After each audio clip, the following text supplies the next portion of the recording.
Lato-lato, permainan jadul yang sempat lama menghilang, kini kembali viral. Siapa sangka mainan dengan bunyi yang khas ini mampu mengalihkan pandangan anak-anak dari gawai. Tak cuma itu, demam lato-lato juga merambah ke orang dewasa. Cara bermain yang susah-susah gampang menjadi daya tarik bagi orang dewasa yang mau mencoba menyaingi skill para bocil lato-lato. Yap, semua kalangan sedang terlato-lato. Bahkan permainan ini sampai dibuatkan perlombaan serius dengan hadiah yang fantastis.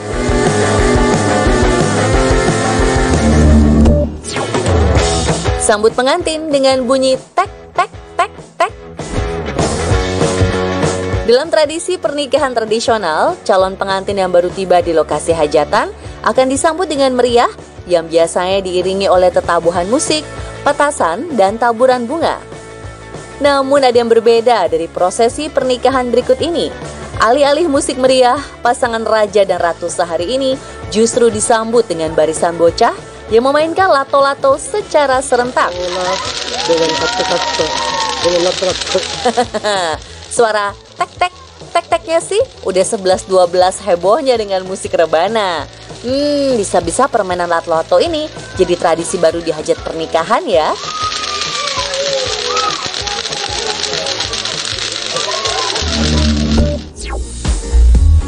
Lato-lato ikut berangkat umroh. Demam lato-lato ternyata tak hanya di Indonesia, tapi juga sampai ke tanah suci Mekah. Seperti terlihat dalam video berikut, seorang pria yang mengenakan pakaian ihram bermain lato-lato saat berada di tanah suci. Ia nampak asyik sendiri membunyikan lato-lato meski di sekelilingnya banyak jamaah lain yang sibuk dengan aktivitas masing-masing di area Mekah. Berani bersaing dengan skill balita ini? Pemirsa, sudah sehebat apa sih skill Anda bermain lato-lato? Eits, jangan mau kalah sama balita ini ya. Lihat tuh, dia jago banget membenturkan bandulnya ke atas dan ke bawah. Mukanya santai aja dong, Dek. Duh, gemes banget sih sampai tegang begitu.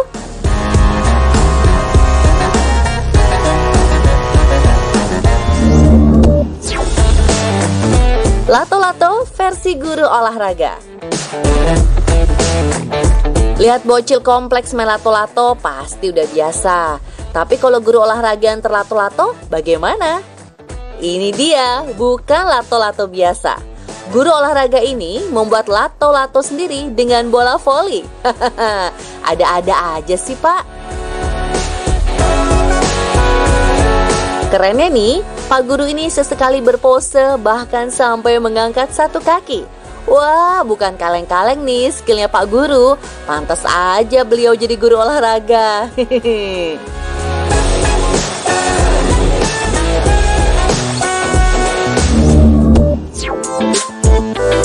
Bermain ala gaya papake. Ada banyak teknik memainkan lato-lato. Salah satunya adalah trik gaya papake yang diciptakan oleh guru fisika ini. Alih-alih digantungkan ke tangan, cara bermain gaya papake ini adalah dengan meletakkan satu bandul ke lantai sebagai sumbunya. Wih, keren! Bolanya bisa memantul ke kanan dan ke kiri, serta menimbulkan suara yang sedikit berbeda.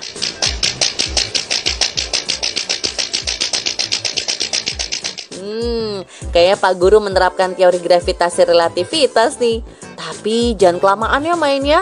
Bisa-bisa keramik lantainya malah jebol. Hehehe.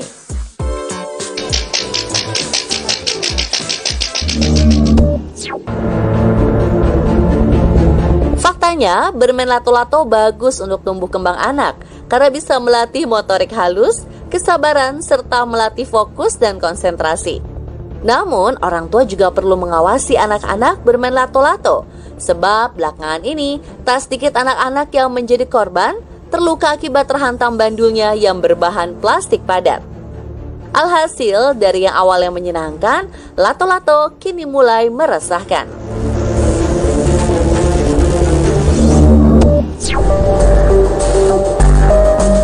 Popularitas lato-lato terbukti dapat mengalihkan perhatian anak-anak dari kecanduan gadget. Tapi di saat bersamaan ada juga hal yang menjengkelkan dari mainan ini. Yap, bunyi lato-lato dianggap sebagai polusi suara karena kerap dimainkan tanpa henti. Bahkan gangguan dari suara lato-lato juga terjadi di rumah sakit. Rupanya kejadian tersebut rekam kamera warganet dan viral di media sosial. Dokter mana sih yang nggak emosi? Lagi konsultasi sama pasien, malah terganggu oleh suara tek tek tek tek tek tek.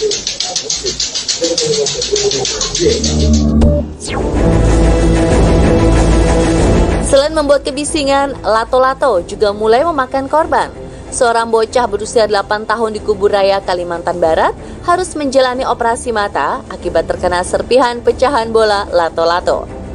Menurut penuturan orang tua korban, awalnya anaknya bermain lato-lato di rumah kawannya. Namun saat pulang ke rumah, mata bagian kanannya nampak merah, kemudian tidak bisa terbuka. Tak hanya melukai mata, bocah perempuan berusia 5 tahun asal Sukabumi juga dilarikan ke rumah sakit akibat luka sobek pada bagian bibir setelah terhantam bola lato-lato. Dulu nama macam-macam, bengkok nawali liwat kan. Ternyata tak hanya bandu lato-lato yang kerap melukai anak. Video berikut memperlihatkan leher seorang bocah terlilit tali lato-lato hingga tersangkut ke rambutnya. Untung saja ikatannya tidak terlalu kencang, sehingga talinya bisa dilepaskan dengan cara digunting. Wah, kok bisa sampai segitu sih, Dek?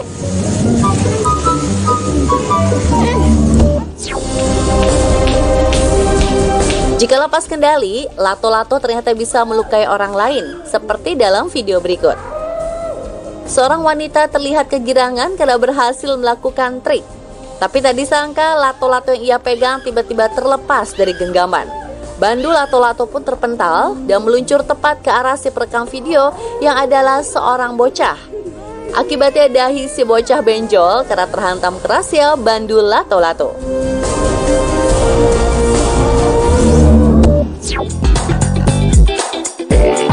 Pemirsa, sebelum viral seperti sekarang, lato-lato pernah menjadi tren di kalangan bocah tahun 80-90-an.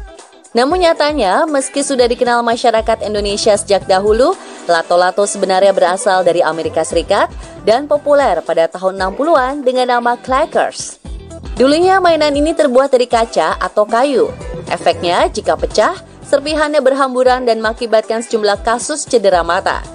Seiring banyaknya insiden yang terjadi, akhirnya lato-lato pun sempat ditarik dari peredaran. Banyaknya kasus kecelakaan juga mendorong perubahan pada bahan dasar bandu lato-lato yang semula dari kaca menjadi plastik padat. Meski begitu, lato-lato yang terbuat dari plastik padat ini rupanya juga berpotensi untuk pecah, bahkan menyebabkan luka memar apabila membentur bagian tubuh. Tak hanya di Amerika Serikat, mainan ini juga sempat dilarang untuk dimainkan di Inggris karena mengeluarkan bunyi yang sangat mengganggu kenyamanan dan menimbulkan kekacauan sosial. Bahkan clackers tercatat pernah mematahkan pergelangan tangan seorang anak di sekolah dasar Inggris pada tahun 70-an.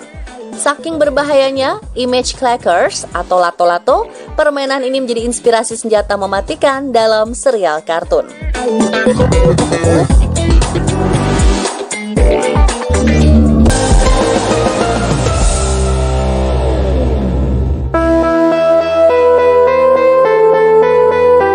Celaka dan nasib malang bisa terjadi kapan saja, tidak peduli saat kita sedang mengerjakan apa, seperti yang terjadi di akhir 2022 lalu.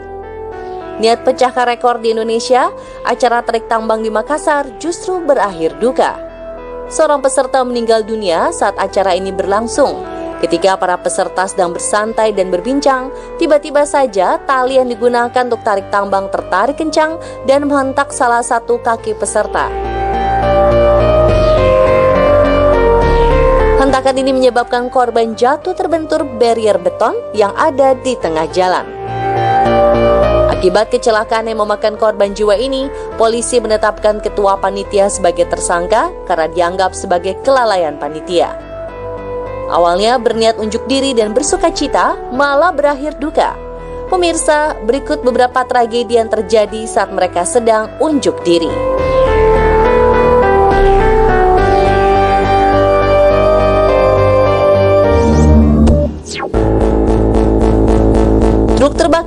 saat pertunjukan.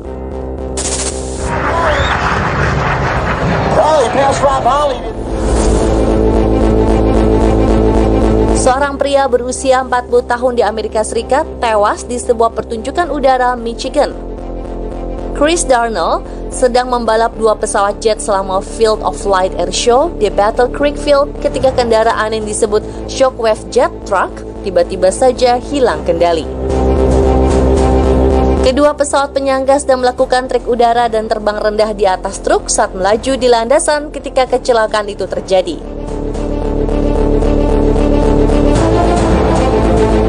Truk Shockwave Jet merupakan sebuah truk hasil modifikasi yang dapat melaju hingga kecepatan 570 km per jam. Hampir turun-temurun, Chris dan keluarganya biasa melakukan atraksi saat Flight Air Show berlangsung. Akibat kecelakaan ini, penyelenggara membatalkan sisa pertunjukan udara hari itu, walaupun perayaan lainnya akan berlanjut sesuai jadwal.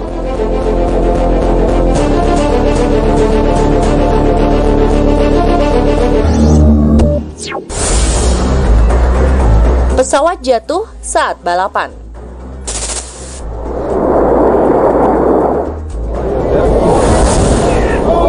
Seorang pilot bernama Aaron Hook tewas dalam kecelakaan pesawat selama Reno Air Races yang diselenggarakan September 2022 lalu. Kecelakaan terjadi saat pesawat jet Gold sedang memasuki putaran ketiga.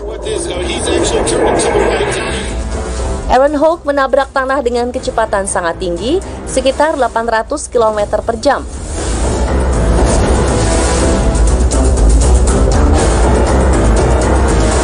Benturan dan ledakan ini langsung menewaskannya.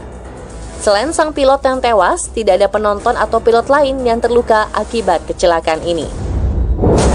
Acara tahunan Reno Air Race sudah berlangsung lebih dari 50 tahun yang menampilkan 7 kelas balap dengan demonstrasi penerbangan militer dan sipil.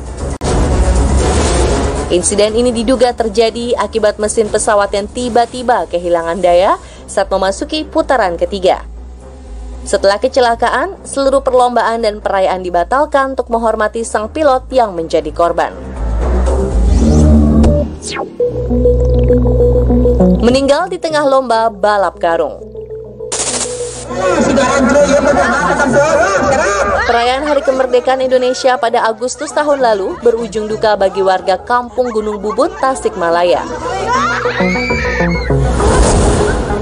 Pasalnya, salah seorang warganya meninggal dunia saat sedang merayakan pesta 17-an. Dari hasil pemeriksaan, korban disebut mengalami hipertensi atau tekanan darah tinggi dan baru saja melahirkan 2 bulan lalu. Menurut keterangan saksi dan peserta lomba lain, korban sama sekali tidak menunjukkan kondisi sedang sakit dan mengikuti perlombaan dengan ceria. Tiba-tiba saja, di tengah perlombaan, korban ambruk dan tidak sadarkan diri. Kelelahan yang dialami juga menjadi salah satu faktor meningkatnya tekanan darah korban.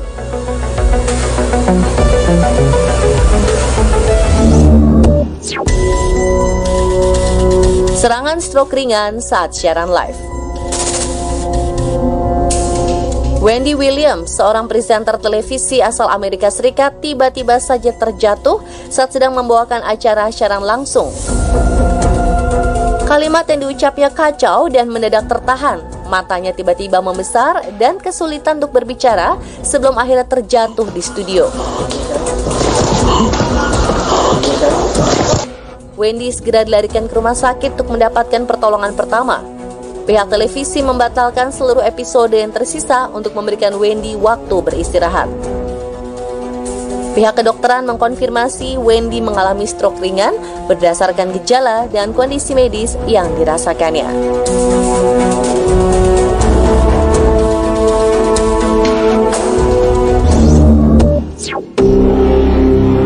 Mendadak pingsan di panggung audisi.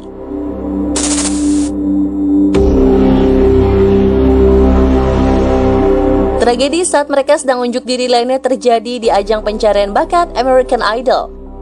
Val Legok, peserta American Idol, tiba-tiba saja pingsan saat juri sedang mengomentari dan mengkritik performanya di atas panggung. The problem is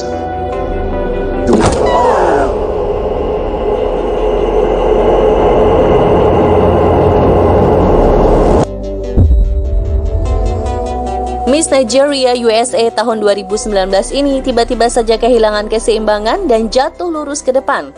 Pertolongan medis segera datang dan pertunjukan langsung dihentikan. Dehidrasi berat yang dialami Fang Lagok cukup parah sehingga tubuhnya langsung kehilangan kesadaran. Akibat benturan saat terjatuh, dagu Fang retak dan membutuhkan perawatan tambahan di rumah sakit.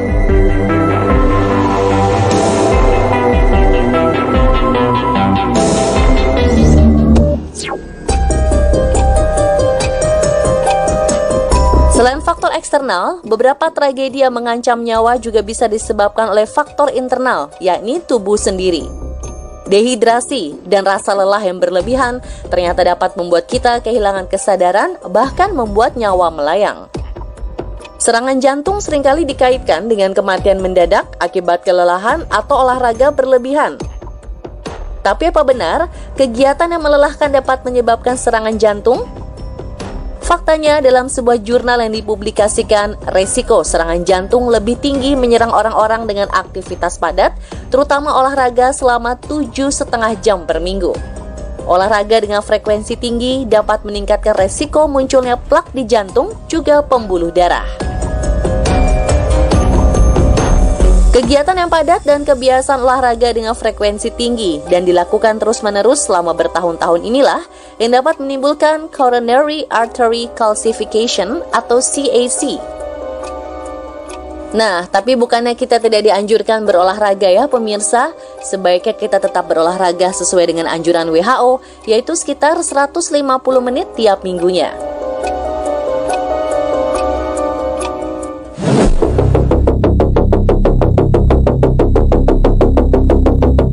Selain serangan jantung, kehilangan kesadaran atau pingsan juga menghantui kita yang kelelahan dan kekurangan cairan di tubuh loh. Di tengah kesibukan, terkadang kita lupa untuk minum cukup air. Akibatnya tubuh akan mengalami dehidrasi berat. Saat dehidrasi terjadi pada tubuh, aliran darah dan oksigen akan terhambat. Cairan yang seharusnya ada pada tubuh akan berfungsi untuk melancarkan peredaran darah dan oksigen. Selain itu, kekurangan cairan dapat membuat tubuh sulit menyerap nutrisi dengan baik. Itu sebabnya seseorang akan kehilangan kesadaran bahkan kematian saat kekurangan air dalam tubuhnya.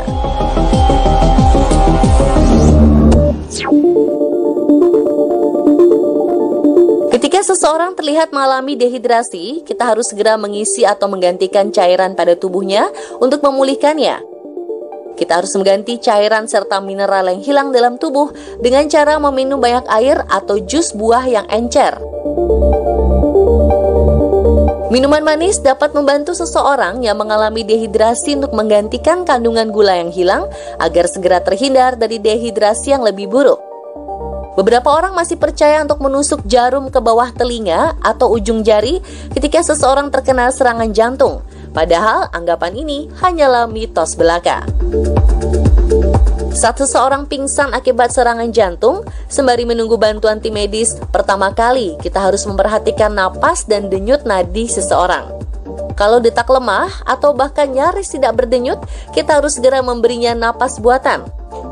Lakukan penekanan di dada sebanyak 100-120 kali per menit dan menekannya sedalam 6 cm. Kemudian berikan bantuan napas sebanyak 2 kali.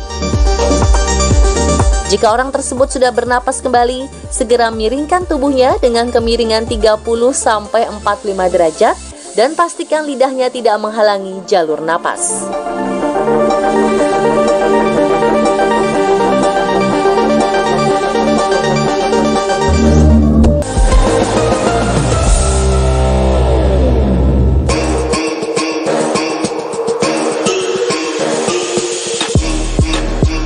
Tarian merupakan ekspresi jiwa manusia dalam bentuk gerak ritmis indah dan merupakan unsur budaya yang tidak dapat dipisahkan dari kehidupan masyarakat.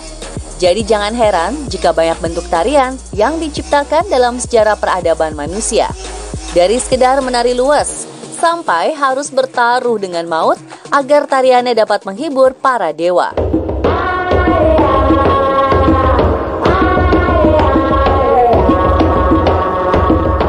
Pemirsa, berikut deretan tarian eksotis bikin penonton terhipnotis versi on the spot.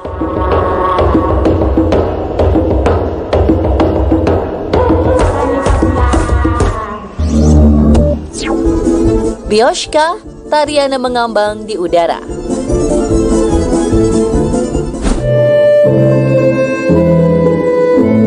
Tarian dari Rusia ini memang terasa penuh keajaiban karena penarinya bagaikan mengambang di udara. Namun siapa sangka kalau sebenarnya ini bukan tarian rakyat Rusia yang ada sejak zaman dulu. Tapi tarian ini diciptakan koreografer terkenal Rusia, Nazheda Nadezhina. Nazheda pertama kali mempublikasikan karyanya pada tahun 1948 di Festival Rakyat di Tver, yang kala itu masih menjadi bagian Uni Soviet. Karena kepopulerannya, grup yang beranggotakan wanita muda ini akhirnya dikenal dengan nama Bioshka atau pohon birch kecil. Karena namanya itulah penari Bioshka sering membawa ranting pohon birch. Setiap awal pertunjukan, grup ini memulai dengan tarian membentuk lingkaran yang disebut khorovod atau gerakan meluncur di lantai. Setiap penari membentuk barisan dan meluncur dengan mulus. Gerakan inilah yang menjadi ciri khas Bioshka. Agar bisa mengambang di atas panggung, penari akan berjalan menjinjit dengan langkah sependek-pendeknya sehingga menimbulkan efek mengambang jika ditutupi dengan rok panjang. Tarian ini tidaklah mudah, sehingga untuk mempelajarinya harus dimulai sejak anak-anak.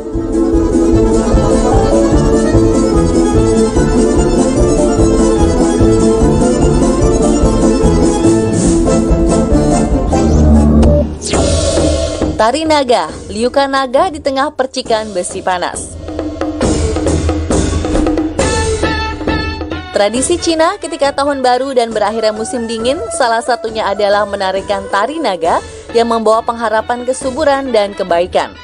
Naga yang terbuat dari kain dibawa oleh penarinya berkeliling sambil meliuk-liuk. Biasanya, tarian naga ini ditemani dengan kembang api untuk mengusir roh jahat di tahun baru. Namun pada zaman dahulu, kembang api hanya bisa dinyalakan oleh orang kaya, sedangkan orang miskin tidak mampu membeli kembang api. Tak habis akal, di desa Nuanchuan, Provinsi Hebei, Cina, para pandai besi mengumpulkan sisa-sisa besi dan kemudian memanaskannya sampai 1500 derajat Celcius, lalu melempar dan langsung memukulnya ke udara sehingga terlihat seperti kembang api. Tradisi ini diberi nama Ta Shu Hua. Tradisi yang sudah ada sejak 500 tahun lalu ini sebenarnya sangat berbahaya. Tak jarang percikan besi panas melukai orang-orang yang melakukan tradisi ini. Namun tidak membuat mereka kapok, karena bagi mereka hal ini menunjukkan keberanian. Untuk melindungi tubuh dari luka bakar, pandai besi ini memakai topi jerami dan lapisan tebal jubah dari kulit sekaligus bulu domba.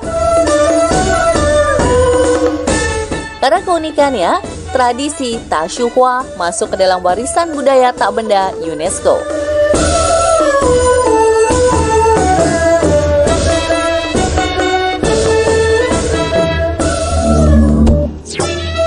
Tujuh, drifting, menari di atas air dengan batang bambu.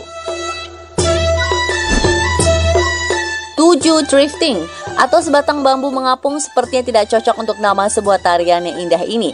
Namun percaya atau tidak, di balik namanya begitu sederhana, tarian ini memerlukan kemampuan luar biasa bagi penarinya. Awalnya, tarian ini diciptakan oleh suku Miao, salah satu etnis Cina yang tinggal di tepi sungai Qishui di provinsi Guizhou. Karena seringnya mereka menggunakan sungai sebagai transportasi mengantar hasil bumi, seperti batangan kayu dan bambu, suku ini membuat kompetisi akrobat di atas batangan kayu atau bambu agar perjalanan mereka tidak membosankan. Dalam perkembangannya, selama lebih dari 1700 tahun, aktivitas berawal dari iseng ini menjadi tarian yang sangat indah. Tak mudah menarikan tarian di atas sebilah bambu ini dan memerlukan latihan hingga bertahun-tahun. Diperlukan keluasan penari dan kekuatan bak atlet untuk bisa menjadi penari di atas air. Karena alasan itulah tarian ini pada tahun 2011 dijadikan salah satu ajang kompetisi nasional olahraga tradisional etnis minoritas Cina.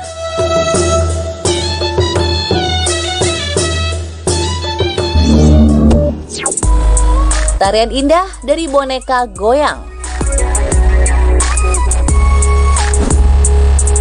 Demi menarik perhatian turis di Tathang Everbright City, melakukan atraksi ala roly-poly toy atau boneka goyang yang memiliki bentuk bagian bawah setengah bulat yang bisa berdiri sendiri setelah digoyang.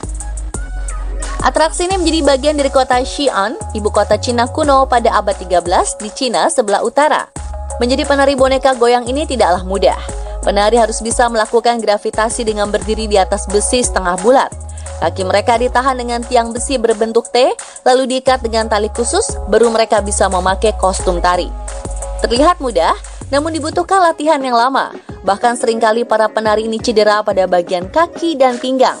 Bahkan ada berita seorang wanita mencobanya tanpa latihan yang benar, terkena cedera tulang belakang.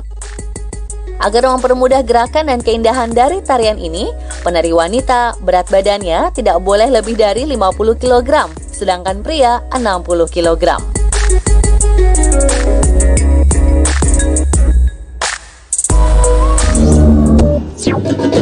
Tashir, tarian perang Arab Saudi yang gunakan senjata api. Selain tari perut, Arab Saudi ternyata punya sebuah tarian unik yang tidak biasa, karena memadukan tarian dengan senjata api.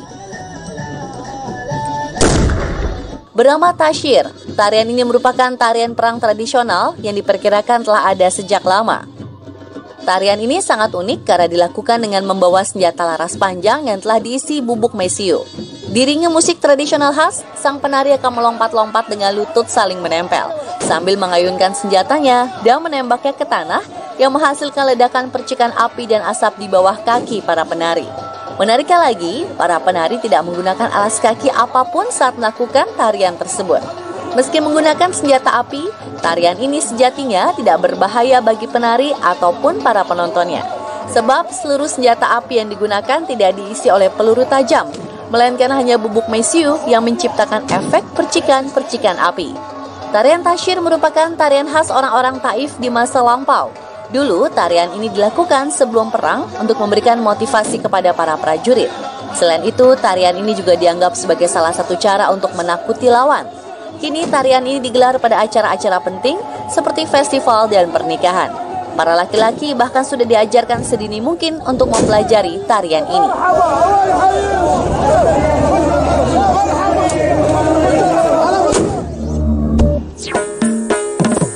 Kata kali, mata juga ikut menari. Di India, menari adalah bagian hidup mereka, sehingga mereka mempunyai banyak jenis tarian. Salah satunya adalah kata kali.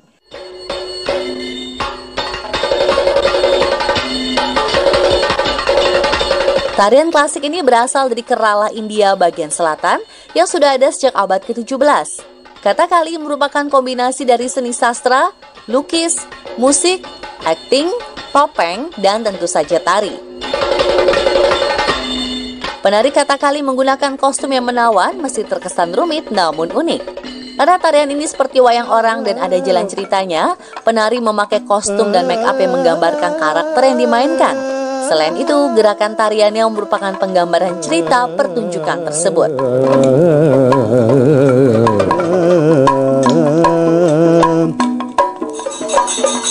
Sedangkan mimik wajah dan mata digunakan untuk menunjukkan emosi. Jadi, penari kata kali menari dari ujung rambut sampai ujung kaki. Butuh waktu 12 tahun untuk belajar dan bisa menarikan kata kali ini dengan baik. Dan yang paling susah dipelajari adalah pergerakan mata agar emosi penari tersampaikan kepada penonton. Sebelum gerakan mata ini belum dikuasai oleh para penari, maka belum diizinkan untuk naik ke panggung.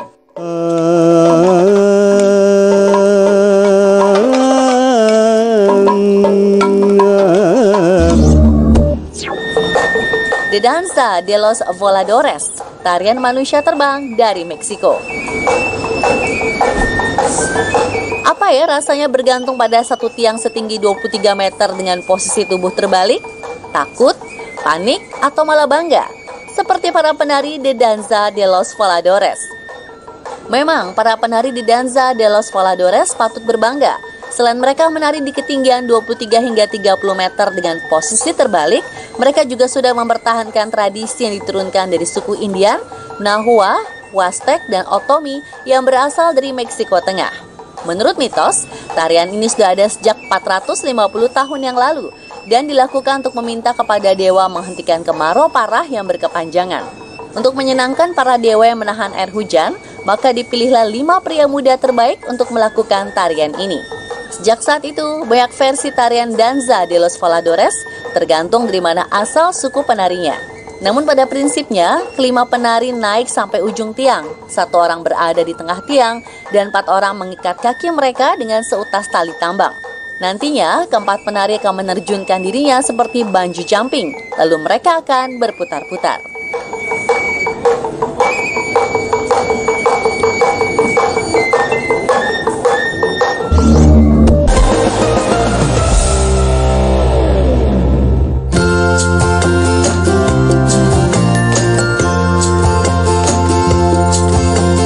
Merpati menjadi hewan yang terkenal akan kesetiaannya.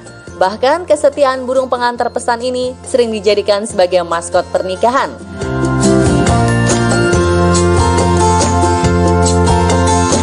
Namun tahukah pemirsa, ternyata nggak cuma merpati loh yang bisa setia. Ada banyak hewan lain yang nggak kalah setia sama pasangannya. Bisa nih jadi inspirasi cinta buat kamu. Hehehe. Berikut ini terangkum kisah cinta hewan-hewan yang tak kenal kata mantan versi On The Spot.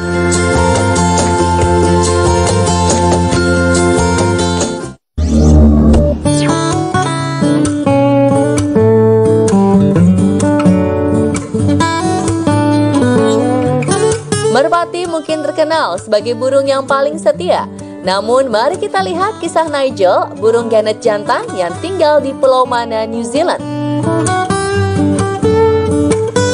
Tahun 2015, para pegiat satwa liar menciptakan 80 burung genet palsu untuk mengundang burung genet berkembang biak. Nigel menjadi burung genet pertama yang mendatangi pulau itu. Namun sayangnya tidak ada koloni lain yang ikut bergabung dengan kedatangan Nigel. Kisah cinta Nigel pun bermula saat ia bertemu dengan salah satu burung genet palsu di sana. Nigel berusaha merayu, bersolek, bahkan membuat sarang di dekat kekasihnya. Namun tak kunjung mendapat respon dari pasangannya itu. Di tahun 2017, 3 burung genet asli datang dan membuka kesempatan untuk Nigel beranak pinak. Namun tak satu pun dari burung asli ini menarik perhatian Nigel yang tetap setia pada pasangan palsunya itu. Hingga di tahun 2018, akhirnya Nigel pun mati tanpa pernah mendapatkan cinta dari kekasih buatannya. Namun berkat Nigel, Pulau Mana mulai dikunjungi oleh burung genet lainnya.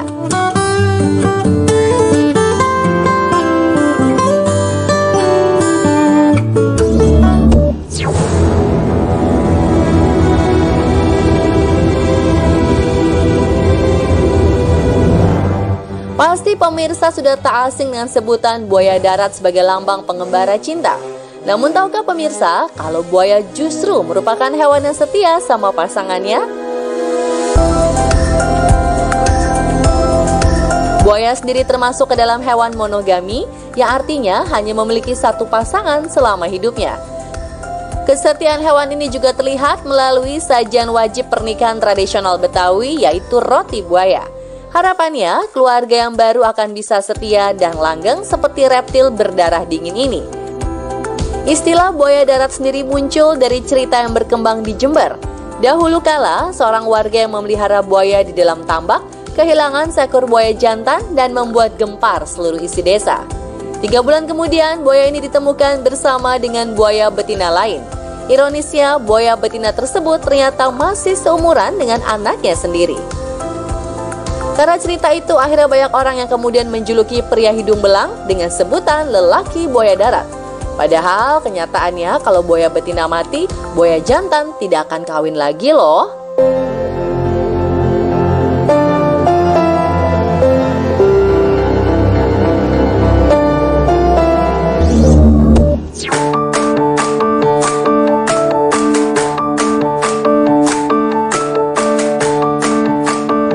Albatros atau biasa dikenal burung elang laut mengakui sistem monogami layaknya manusia. Terkenal dengan julukan mesin terbang, hewan ini tetap setia kembali ke sarang yang sama saat musim kawin. Mereka akan terus melakukan itu dengan satu pasangan saja sepanjang hidup mereka. Kisah cinta elang laut ini bahkan terekam dalam ingatan seorang fotografer asal Australia. Fotografer ini menceritakan bahwa sepanjang waktu ia memantau salah satu elang laut yang selalu terlihat sangat sedih dan kesepian. Ternyata pasangan si elang ini telah tiada. Namun elang ini selalu kembali ke tempat yang sama berulang-ulang meskipun kekasihnya tak kembali lagi untuk selamanya.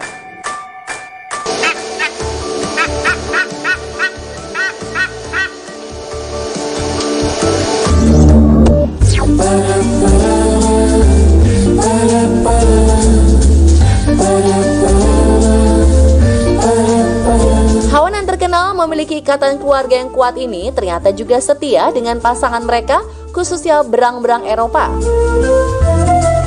Walau hewan pengerat terbesar ini berasal dari Amerika Utara, nyatanya berang-berang Amerika lebih suka selingkuh dibanding berang-berang Eropa.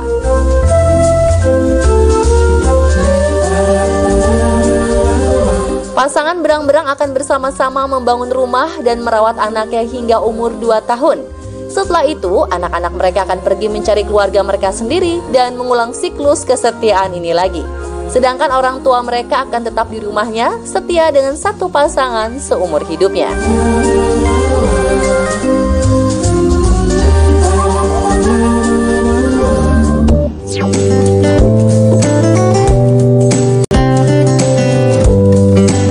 Ikan bidadari Perancis dikenal sebagai ikan cantik yang ada di sekitar terumbu karang. Mereka sangat menjaga teritorialnya dan akan melawan siapapun yang masuk ke areanya. Namun menariknya ikan ini tidak akan bertarung sendirian, melainkan bahu-membahu dengan pasangan sehidup sematinya. Ketika kamu bertemu ikan jenis ini, mereka pasti sedang berpasangan, mulai dari mengarungi lautan, berburu, hingga mencari tempat tinggal untuk meletakkan telur, dilakukan ikan bidadari berdua dengan sang pujaan hati. Mereka begitu setia hingga pada satu kasus saat satu ekor ikan bidadari Prancis mati, maka pasangannya akan memilih untuk hidup dalam kesendirian. Setia banget ya pemirsa.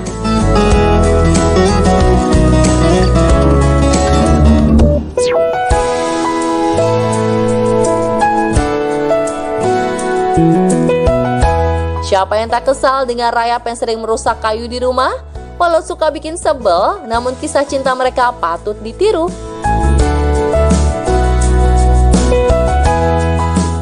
Rayap hanya memiliki satu pasangan selama hidupnya.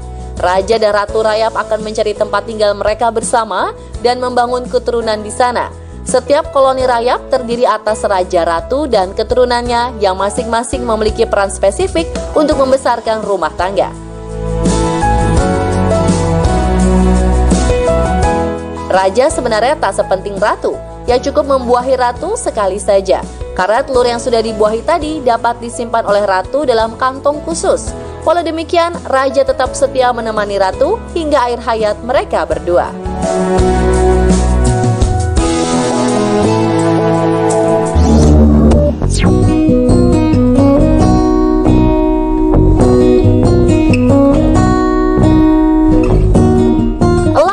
Yang menjadi lambang negara Amerika Serikat ini merupakan hewan yang suka hidup menyendiri dan setia pada pasangannya. Elang botak akan menikah di tahun kelima mereka dan bisa hidup hingga 20 tahun ke depan. Dalam memilih pasangan, elang botak betina tidak asal pilih. Ia akan memberikan ujian untuk jantan yang tepat. Jika ada jantan yang menarik perhatiannya, maka betina akan mengambil tongkat yang dibawa terbang tinggi dan sengaja dijatuhkan untuk melihat apakah elang jantan dapat menangkapnya.